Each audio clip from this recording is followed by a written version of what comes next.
बेटी बेटों से कम नहीं होती। बेटा और बेटी में फ़र्क है। आइए इस कहानी को हम सुनते हैं। एक गांव में राम सिंह और पद्मा दोनों पति पत्नी रहते थे। कुछ समय बाद उनका बच्चा होने वाला था। पद्मा हॉस्पिटल में भर्ती थी। नर्स ने राम सिंह को आकर खुशखबरी दी कि आपके जुड़वा बच्चे हुए हैं। राम सिंह ने कहा, दोनों लड़के ही हुए होंगे। नर्स ने कहा, नहीं, एक लड़का और एक लड़की हुई है। राम सिंह लड़की नहीं चाहता था क्योंकि लड़की की शादी में होने वाले खर्च से वह डरता था। 2-4 दिन के बाद राम सिंह अपनी पत्नी और बच्चों के साथ अपने घर पर गया।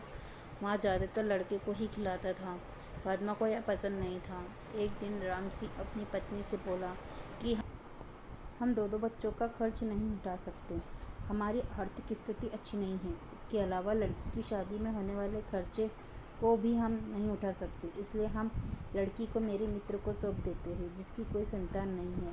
वह हमारी लड़की को हमसे भी अच्छे से पालेंगे क्योंकि वह बहुत अमीर है। पद्मा ने अपनी लड़की को देने से मना किया, लेकिन राम सिंह के कहने पर वह दुखी मन से उनसे अपनी लड़की को राम सिंह को सौंप दिया। राम सिंह ने लड़की को अपने मित्र की बीवी को सौंप दिया। बच्चा पाकर वह बहुत खुश हुई। उसके बाद समय बीतता गया। राम सिंह अपने लड़के को अच्छे से पाल रहा था, उसकी हर इच्छा को पूरा करता। लड़का जब 20 साल का हुआ तो उसने राम सिंह को बाइक दिलाने की जिद की।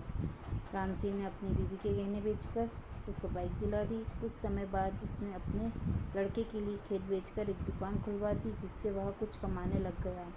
फिर कुछ समय बाद उसकी शादी कर दी। शादी के बाद राम सिंह के लड़के का व्यवहार बदल गया। वह अपने पिता से बोला, आप मेरे ससुराल वालों को ताना मत मारा करो। रोज़ रोज़ वह किसी न किसी बात पर अपने माँ बाप से लड़ता रहता।